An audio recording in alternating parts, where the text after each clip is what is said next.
Good morning my dear student.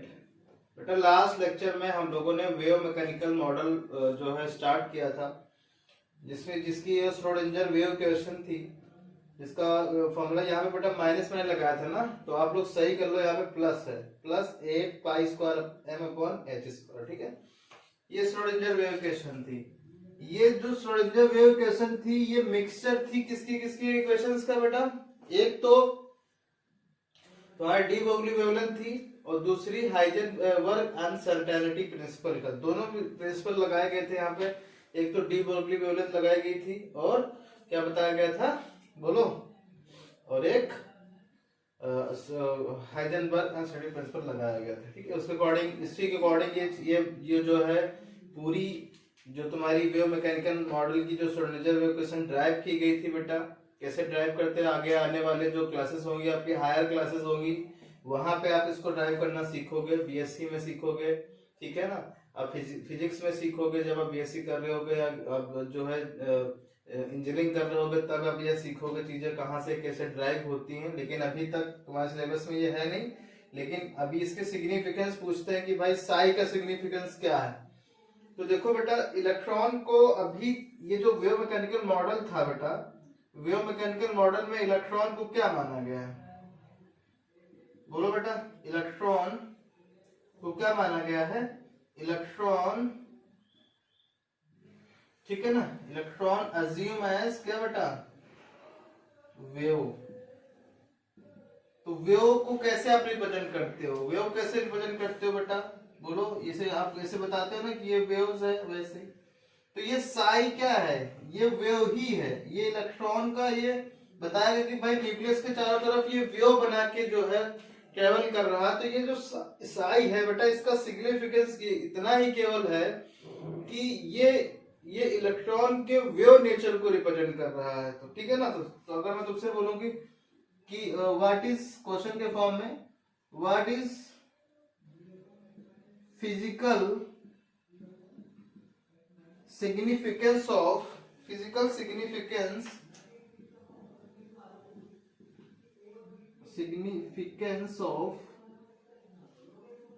psi। Sai का physical significance क्या होता है, तो क्या लिखोगे बेटा। The physical significance of Sai is nothing, it is a wave function, it is a wave function, it is a wave function which is indicate the wave nature of electron, which is wave nature of electron, and the electron revolve around the nucleus। जैसा कि बताया गया ना बेटा, जिसे बताया वैसे ये न्यूक्लियस है, इसके चारों तरफ वेव नेचर में ये क्या कर रहा है, इलेक्ट्रॉन ट्रेवल कर रहा है। अब जब इलेक्ट्रॉन को बेटा क्या मान लिया गया, वेव मान लिया गया, तब उसको फाइंड करना बहुत ही डिफिकल्ट हो गया। तभी ये श्रोडिंगर ने क्या किया बेटा, इसका जो है डिराइव किया, इसको जो है डिफरेंशिएट किया इस पोजीशन को। भाई तुम सोचो बेटा कि इलेक्ट्रॉन 3 ही डायरेक्शन हो सकती है, एक एक्स हो सकती है, वाई हो सकती है और जेड हो सकती है। मान लो कि इलेक्ट्रॉन यहाँ है, तो आप कैसे इसको बताओगे। हर एक कोऑर्डिनेट के रिस्पेक्ट में इन्होंने डिफरेंशिएट किया, वो भी कितने बार, 2 बार। तो डेल ये जो साई स्क्वायर है बेटा, इसका फिजिकल सिग्निफिकेंस होता है साई स्क्वायर का, यानी कि डिफरेंशिएट 2 बार करोगे तब इसका सिग्निफिकेंस आ जाएगा कि साई स्क्वायर क्या होता है। ठीक है ना बेटा। तो यहां पे लिख लो बेटा साई स्क्वायर। यहां पे क्वेश्चन नंबर 2 के फॉर्म में लिखोगे व्हाट इज फिजिकल सिग्निफिकेंस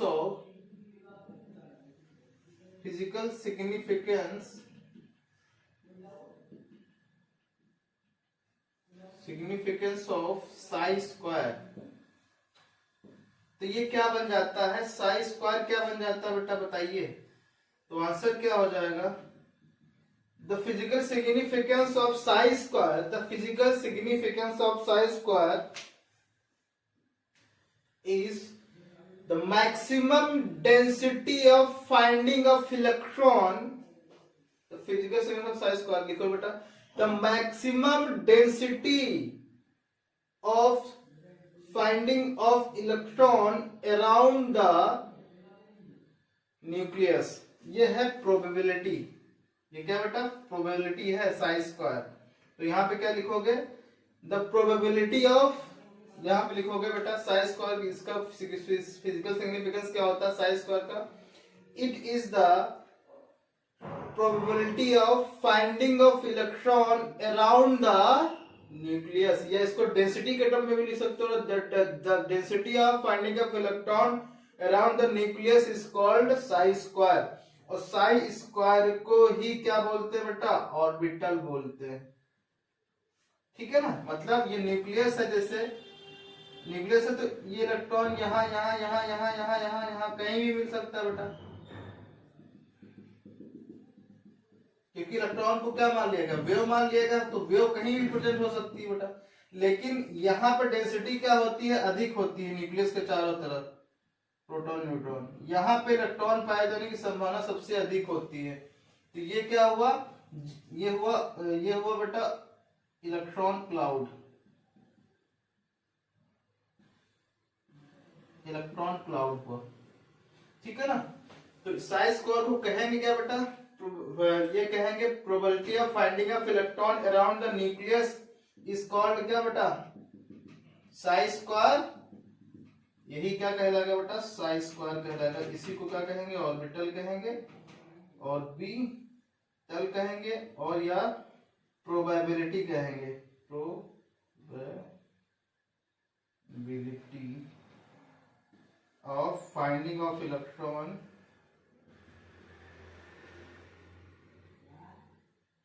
ठीक है बेटा, ये चीजें कहेंगे। तो ये डायग्राम बना लो, साई स्क्वायर क्या होता है समझ में आएगा बेटा।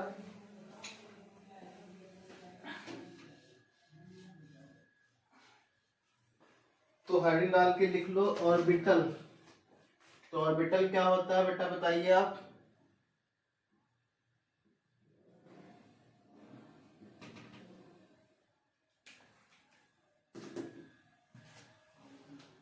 बताओ बेटा क्या होता है ऑर्बिटल।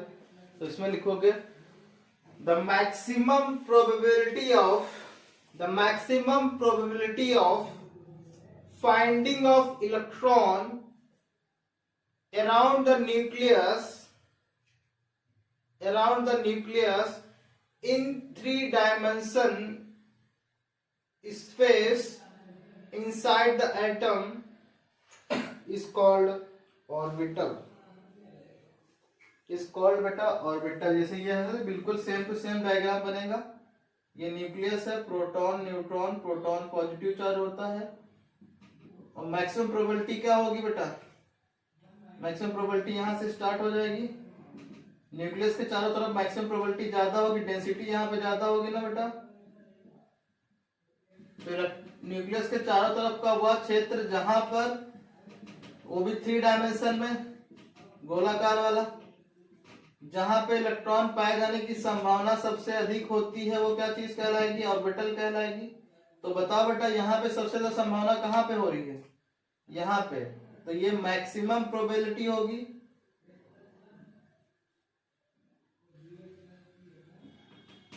ठीक है, ये कौन सी होगी, मिनिमम होगी, मिनिमम प्रोबेबिलिटी। ठीक है ना। और ऑर्बिटल किसको कहोगे, इसी को बेटा हम क्या कहेंगे, साई स्क्वायर, इसी को हम ऑर्बिटल कहेंगे। ठीक है ना। तो ऑर्बिटल क्या होता है, ऑर्बिटल ये होता है कि एटम के अंदर न्यूक्लियस के चारों तरफ का वह क्षेत्र जहां पे इलेक्ट्रॉन पाए जाने की संभावना सबसे अधिक होती है, वो क्या कहलाता है बेटा, ऑर्बिटल कहलाता है। ठीक है ना। यानी कि the maximum probability of finding of electron around the nucleus is called क्या बेटा, orbital. It is represented by Sai square. Sai square क्या होती है, डेंसिटी होती है। मैक्सिमम डेंसिटी वॉल्यूम में कितनी डेंसिटी, क्योंकि तुमको पता है इलेक्ट्रॉन को वेव मान लिया गया बेटा, तब वहां पे इसको बता पाना कि इलेक्ट्रॉन कहां पे है, किस सिचुएशन में, किस तरीके से है, वो बहुत ही डिफिकल्ट हो जाता है। इसीलिए ऑर्बिटल का कॉन्सेप्ट आया है कि मान लो ऑर्बिटल का न्यूक्लियस के चारों तरफ वो ऑर्बिटल जहां पे डेंसिटी सबसे अधिक होगी, जैसे तुम्हारी डेंसिटी कहाँ, ये तुमसे पूछे बेटा तुम्हारे पाए जाने की डेंसिटी सबसे अधिक कहाँ होगी, तुम्हारे घर पे होगी, यानी कि और दिल्ली में होगी क्या, इंडिया में होगी क्या, तो इंडिया क्या हुआ, इंडिया का एटम हुआ, और तुम्हारे पाए जाने की संभावना कहाँ है, तुम्हारे घर में, वो भी कमरे के अंदर, तुम्हारा जो रूम है वहां पे। बात समझ रहे हो बेटा। तो ये सब चीजें को कॉन्सेप्ट थोड़ा फिजिकली आप रिलेट करो कि वेव मैकेनिकल मॉडल बेसिकली आप इलेक्ट्रॉन को की पोजीशन ही बताना है, लेकिन पोजीशन कहाँ पे है, किस तरीके से है। श्रोडिंगर ने तो एक वेव फंक्शन, एक ऐसा इक्वेशन दी जहां पे जिसको सॉल्व करके आप उस इलेक्ट्रॉन की पोजीशन बता सकते हो कि जहां पे वो इलेक्ट्रॉन पाया जाएगा, ठीक है ना। तो वो सॉल्व करते करते बहुत ही इंटरेस्टिंग चीजें सामने आई, जैसे कि ऑर्बिटल आया। ऑर्बिटल क्या होता है बेटा, ऑर्बिटल होता है 3 डायमेंशन स्पेस जहां पे इलेक्ट्रॉन पाए जाने की संभावना सबसे अधिक होती है, वो क्या कहलाता है, ऑर्बिटल कहलाता है, ठीक है बेटा। अब हेडिंग डालोगे टाइप ऑफ ऑर्बिटल, कितने कितनी संभावना, किस किस टाइप की संभावनाएं हो सकती हैं, वो क्या कहलाएगा बेटा, ऑर्बिटल कहलाएगा। तो यहां पे लिखोगे बेटा टाइप ऑफ ऑर्बिटल।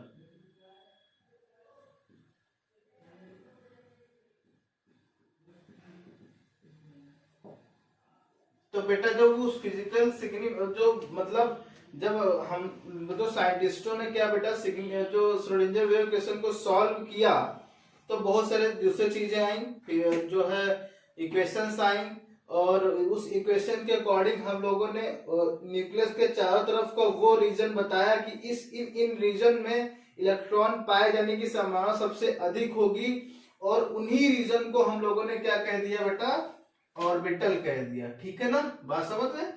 तो ऑर्बिटल क्या होता है, तो लिखो बेटा orbitals are 4 type, orbitals are 4 type, orbital are 4 types, कौन कौन से, एस ऑर्बिटल, दूसरा पी ऑर्बिटल, तीसरा डी ऑर्बिटल, चौथा एफ ऑर्बिटल, ठीक है। F orbital, P orbital, orbital, ये सब, ठीक है ना। अब बात करते हैं एस ऑर्बिटल की।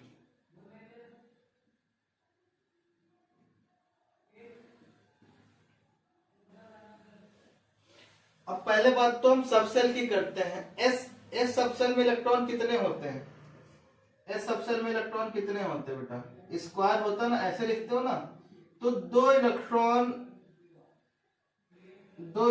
बराबर एक ऑर्बिटल, ये तो तुमको मैंने बेसिक केमिस्ट्री में आई थिंक पढ़ाया होगा, ठीक है ना। तो एस ऑर्बिटल मतलब क्या हुआ कि एस स्क्वायर होगा तो इसमें केवल एक ऑर्बिटल बनेगा, ठीक है ना। इसमें केवल कितना ऑर्बिटल बनेगा बेटा, एक ऑर्बिटल। और पी ऑर्बिटल क्या होते हैं, और पी में इलेक्ट्रॉन कितने होते हैं, 6 होते हैं, तो इसमें कितने ऑर्बिटल बनेंगे, ये तो मैंने अभी रूम वाइज बना रहा हूं कि ऐसे ऐसे बनेंगे, ठीक है बेटा। डी में कैसे बनेंगे बेटा, डी ऑर्बिटल क्या होंगे,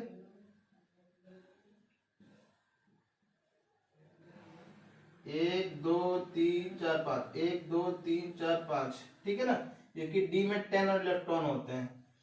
एफ में कितने बनेंगे, एफ ऑर्बिटल क्या कहलाएगा बेटा,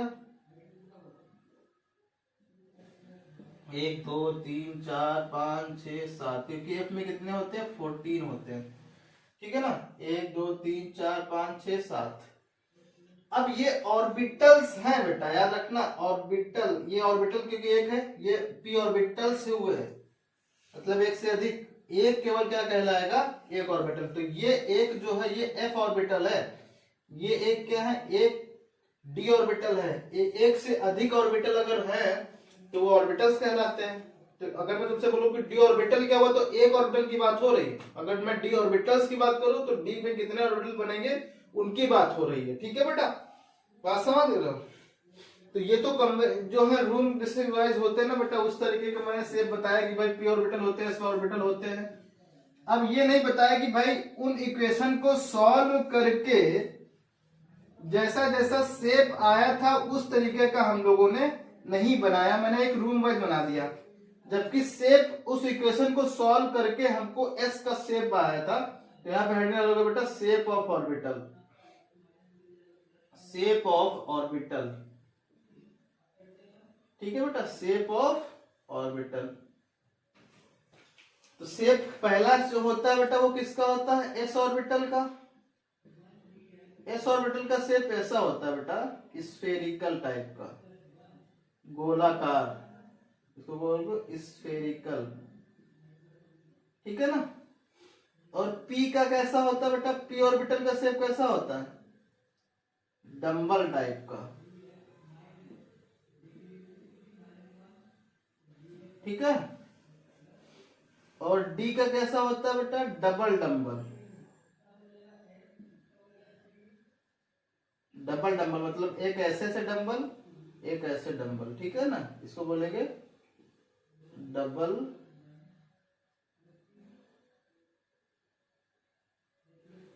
डंबल, डबल डंबल। और एफ का कैसा होगा बेटा, एफ ऑर्बिटल का शेप कैसा होगा, कॉम्प्लेक्स, जटिल इसको बोलते हैं। मतलब अभी तक इस पे रिसर्च चल रही है बेटा, इसका शेप अभी तक नहीं आया है। तो ये शेप किसके अकॉर्डिंग आया है, ये श्रोडिंगर वेव इक्वेशन को जब सॉल्व किया गया तब उसके अकॉर्डिंग ऐसा शेप आया, किसका, एस का। पी का ऐसा शेप आया, वो भी कहां पे, न्यूक्लियस के चारों तरफ का आया। और डी का कैसा आया, ऐसा आया। एफ का कैसा आया, जटिल आया। जटिल मतलब अभी तक मतलब रिसर्च नहीं हुई कि किस टाइप का आना चाहिए, लेकिन अभी तक एस का, पी का और डी का समझ लो किस तरीके से होता है, ठीक है बेटा। अब आपको पता है कि बेटा एस में तो एक ही कक्षक है, एक ही सेल है, तो एस में तो कितने बनेंगे केवल कक्षक, बोलो बेटा, एस में कितने बनेंगे, बोलिए। एस ऑर्बिटल आपने एस स्क्वायर किया था, तो एक ही ऑर्बिटल, इसका शेप तो आपको पता ही होगा कैसा होता है, स्फेरिकल होता है। यानी कि चाहे हम ये लिखें चाहे ये लिखें एक ही बात है बेटा, स्फेरिकल। पी में कितने, 6, तो पी में कितने होंगे बेटा, 3 होंगे ना, पी एक्स, पी वाई और पी जेड। मतलब मान लो कि एक्स वाई, मान लो ये क्या बेटा, एक्स और ये वाई एक्सिस, ठीक है। तो जो आपको px वाला जो ग्राफ बनेगा, px वाला जो डंबल बनेगा कुछ इस टाइप का होगा, इसको क्या कहेंगे बेटा, px कहेंगे। ये x एक्सिस है ना बेटा, ये y एक्सिस है पहला। दूसरा क्या आएगा बेटा, y, तो ये कौन सा होगा, ये y वाला हो जाएगा। तो ये कौन सा हो गया बेटा, x एक्सिस y एक्सिस, तो ये हो जाएगा py। और अगर हमको pz पूछना है तो pz कैसे बनेगा बेटा, ये वाला ऐसे, यानी कि ऐसे आएगा। ये थोड़ा सही बना देगा, ठीक है, ये pz, ठीक है। तो इस तरीके से ये चीजें अलग अलग होगी, क्योंकि p में 3 कक्षक हैं, px डंबल वाले होंगे तीनों, यानी कि px, py, pz। क्योंकि एक p का कैसा होता है, डंबल, क्योंकि p तो 3 है ना, तो तीनों डायरेक्शन में होगा, px, py, pz। अगर इसको एक ही एक्सिस से बनाना बेटा तो कैसे बनाओगे, कैसे कैसे बनाओगे, px वाला कौन सा हो जाएगा बेटा, ये वाला। py वाला कौन सा होगा, ये वाला। pz वाला कौन सा होगा, ये वाला।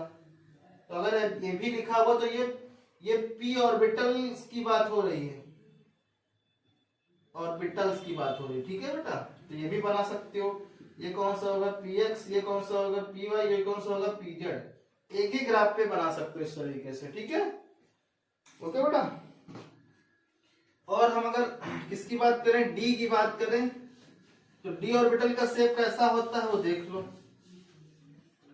क्योंकि डी में कितने कक्षक होते हैं, 5 है, तो 5 ऑर्बिटल बनेंगे डी में, 1 2 3 4, 1 2 3 4 5।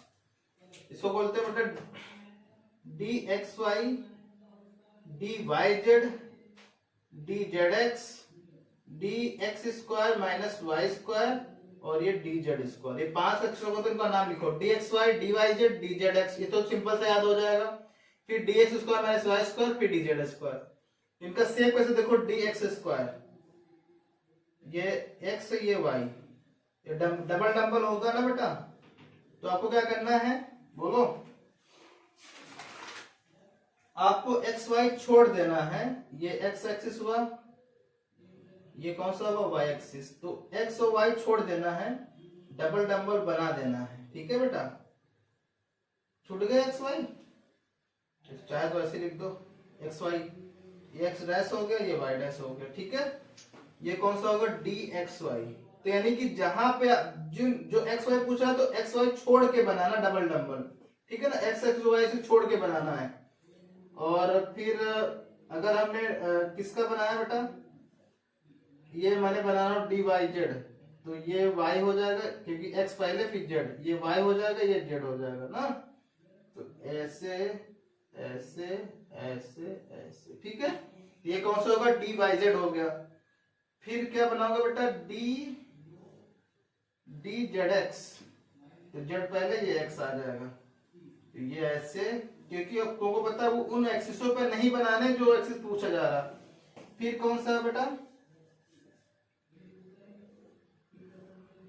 D X square minus Y square. तो अब इसको क्या करना है बेटा, इसी पे बनाना, एक्सिसों पे ही बना देना है। ठीक है, तो इस तरीके से। और डीजेड कैसा आ जाएगा, ये जेड एक्सिस है, डीजेड केवल ऐसा आएगा बेटा। ठीक है, तो ये क्या होगा डी जेड स्क्वायर होगा। तो ये पांचों शेप आपको याद होने चाहिए, किस तरीके का शेप होता है और किस तरीके से ये का शेप है। ये कहां से सब ड्राइव हुआ बेटा, श्रोडिंगर वेव इक्वेशन से ड्राइव हुए। ठीक है, बात समझ गए बेटा अच्छे से। ठीक है, तो आगे हम नेक्स्ट चर्चा करेंगे क्वांटम नंबर पे। ठीक है, क्या होती है क्वांटम नंबर, और लास्ट टॉपिक बचेगा क्वांटम नंबर। ठीक है, थैंक यू। Thank you.